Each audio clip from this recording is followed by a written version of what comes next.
কিছুদিন পর যখন আমি আমার স্বামীর ফোন আবারও চেক করি, দেখি ওই মেয়েটার সাথে ওর অনেক কথা হয়েছে।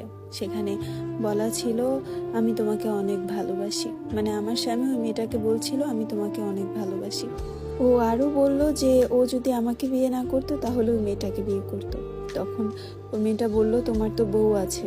আমার স্বামী ওই মেয়েটাকে মেসেজের মাধ্যমে বোঝালো যে ও আমাকে একদমই পছন্দ করে না, মানে ওর বউকে পছন্দ করে না। যখন আমি মেসেজগুলো পড়ছিলাম আমার বুকটা ফেটে যাচ্ছিল, বসে বসে কান্না করছিলাম। ওই মেয়েটা মেসেজের মধ্যে বলল যে আমার ফোনে এমবি নাই। তখন আমার স্বামী বলল যে নাম্বার দাও, আমি 1 মাসের নেট পাঠিয়ে দিচ্ছি। অথচ আমি যদি আমার স্বামীকে বলতাম আমার ফোনে নেট লাগবে, ও আমাকে বলতো আমি কাউকে কখনো এমবি ভরে দিই না। অথচ ওই মেয়েটাকে অনায়াসে তার আবদার পূরণ করছে। মেয়েটাকে 1 মাসের নেট ভরে দিল, আর আমি যখন আমার বাবার বাড়িতে আসতাম তখন ওরা ভিডিও কলে কথা বলতো। ওই সমস্ত প্রুফ আমি ছবি তুলে তুলে আমার ফোনে রেখে দিলাম। সময় সুযোগের অপেক্ষায় রইলাম। আমি যে তার ফোন চেক করতাম আমি কখনোই ওকে বুঝতে দিতাম না। আমার স্বামী যে ওই মেয়েটার সাথে কথা বলতো আমি জানতাম, কিন্তু ওকে কখনো জিজ্ঞাসা করতাম না। কারণ যদি বলতাম তাহলে দেখা যেত আমার সাথে যতটুকু কথা বলে অতটুকু কথাও সে বলতো না।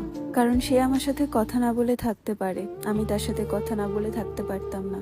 আমি তাকে এই জিনিসগুলো না কোনো দিনও বুঝাতে পারতাম না। আমার সাথে তার কোনো সুখের স্মৃতি নেই, আমাদের মধ্যে মনের মিলও ছিল না। আমি যখনই তার কাছে যেতাম সে কোনো না কোনো অজুহাত দেখিয়ে চলে যেত। এভাবেই দিন যেতে লাগলো। আমি যখন এসএসসি পরীক্ষা দিয়েছিলাম তখন 2 বিষয়ে ফেল করেছিলাম। তারপর বাবার বাড়িতে আসি এই পরীক্ষাটা আবার দেওয়ার জন্য। বাবার বাড়িতে আসার পর তো সে আমাকে কখনোই কোনো ফোন টোন দিত না, কিন্তু যেদিন আমি পরীক্ষা দিতে যাব সেদিন রাতের বেলা আমি ওকে ফোন দিই, কিন্তু ও ফোন ধরে না। আমি বারবার ফোন দিতে থাকি কিন্তু ও ফোনটা ধরলো না। আমি ভাবলাম হয়তো বা ও ব্যস্ত আছে, তাই হয়তো ফোনটা ধরতে পারছে না।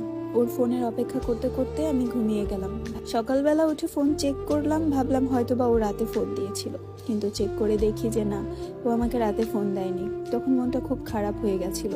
পরীক্ষা দিতে যাওয়ার আগেও ভাবছিলাম যে এইবার হয়তো বা একবার ফোন দিয়ে আমাকে একটু ভালোভাবে কথা বলবে, কিন্তু ও ফোন দেয়নি। পরীক্ষা শেষ করে এসেও দেখি যে ও ফোন দেয়নি। যাওয়ার সময়ও খুব মন খারাপ ছিল, আর আসার পরেও মন খারাপ হয়েছিল, কারণ আমার স্বামী আমার সাথে একবারও ফোন দিয়ে কথা বলেনি। তারপরে ভাবলাম হয়তো বা দুপুরবেলা ফোন দিবে বা বিকেলে, কিন্তু সেদিন সারাদিন সে আমাকে কোনো ফোন দেয়নি। তার এই ছোট ছোট অবহেলাগুলো আমাকে খুব খারাপভাবে কাঁদাতো, খুব খারাপভাবে আমার মন খারাপ হয়ে থাকতো সারাদিন। দ্বিতীয় পরীক্ষা দেওয়ার আগেও ভেবেছিলাম হয়তো বা ফোন দিবে, কিন্তু দেয়নি। তারপরে পরীক্ষা দিয়ে আসলাম, তখন ফোন দিয়েছিল। ফোন দেওয়ার পর আমি তাকে বললাম যে আমি ভেবেছিলাম আপনি আমার প্রথম পরীক্ষার দিন ফোন দিবেন, কিন্তু আপনি আমার একবারও কোনো খোঁজ খবর নিলেন না। সে আমাকে বলল কি খোঁজ খবর নিব তোমার?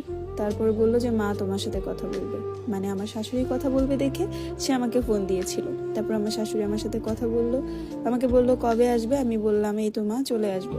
তখন সে বলল যে পরীক্ষা শেষ হলে চলে এসো, আর ফোন দিও মাঝে মধ্যে। এই কথা বলে সে ফোন রেখে দিল। সে কখনো আমার বাবাকে ফোন দিয়ে জিজ্ঞেস করতো না কেমন আছেন, বা আমার মাকেও ফোন দিয়ে জিজ্ঞাসা করতো না। আমার বাবা মা ওর কাছে বিয়ে দেওয়ার কারণ ছিল যে ভবিষ্যতে যেন আমার বাবা মাকেও দেখে। ও আমার বাবা মার খোঁজ খবর কি নিবে? আমাকেই তো ভালো মতো দেখতো না, আমাকেই তো অবহেলা করে বেড়াতো, তাহলে আমার বাবা মাকে আর কি খোঁজ খবর নিবে? একদিন রাতে ও কাজ শেষ করে বাসায় ফেরার পর একজন লোক ফোন দিয়ে ওকে আবারও দোকানে নিয়ে যায়। তারপর দোকান থেকে ফোন দিয়ে ও আমার দেবরকে বলে যে ও রাতে বাড়িতে আসবে না। আমি ঘুমিয়ে গিয়েছিলাম ওর জন্য অপেক্ষা করতে করতে। পরদিন সকালবেলা উঠে দেখি যে ও বাড়িতে আসেনি। সারা রাত আমি অপেক্ষা করি, রাত 2টার দিকেই আমার ঘুম ভেঙে যায়, কিন্তু ও আসে না। পরের দিন সকালবেলা যখন ও বাড়িতে আসে ওর ফোন চেক করে দেখি সারা রাত ওই মেয়েটার সাথে ও কথা বলেছে। এই সমস্ত কিছু জানার পরও আমার সংসার করতে হচ্ছে, কারণ আমার যাওয়ার মতো কোনো জায়গা নেই। আমি অসহায়, বাবা মার একমাত্র মেয়ে, ডিভোর্সি দাগটা শরীরে লাগাতে চাই না। ও আমার সাথে কখনো কোনো কিছু শেয়ার করতো না, ওর ভালো মন্দ সবকিছু ওর মা আর ভাবির সাথে শেয়ার করতো। আমি কোথাও গেলে কখনো খোঁজ খবর নিত না, অথচ ওর ভাতিজি আর ওর ভাবি কোথাও গেলে মিনিটে মিনিটে ফোন দিত। এই সমস্ত কিছু কি সহ্য করে থাকা যায় বলেন তো আপনারা? ও কোথাও গেলে আমার সাথে বসতে চাইতো না, আমার সাথে খেতে চাইতো না। মোট কথা আমার কোনো সঙ্গই ওর প্রিয় ছিল না বা পছন্দের ছিল না, আমি বলতেই অপছন্দের ছিল। তাহলে আমাকে বিয়ে করার দরকারটা কি ছিল? বিয়ের সময় মানা করতো, আমার জীবনটা এভাবে নষ্ট হতো না।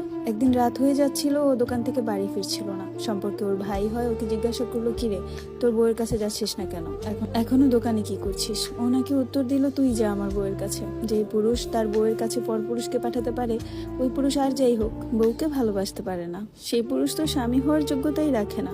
একদিন ওর মা বলল যে কণিকাকে পানির বালতি ভরে দে। ও উত্তর দিল ওর মাকে যে কেন, কণিকা কি বুড়ো হয়ে গেছে, ও নিজের কাজ নিজে করতে পারে না? আমি ওর পিছনে দাঁড়িয়েছিলাম। স্বামী স্ত্রীর কোনো কাজ করে দিবে, সেটাই তো স্বাভাবিক, তাই না? তার কাছে এই বিষয়গুলো অস্বাভাবিক ছিল। তাও আমি সব কিছু সহ্য করে এই পুরুষটার সাথে সংসার করে যাচ্ছি। এখন যদি আমি আমার নিজের কথা ভেবে এই পুরুষটাকে ছেড়ে দেই, মানুষ আমাকে ডিভোর্সই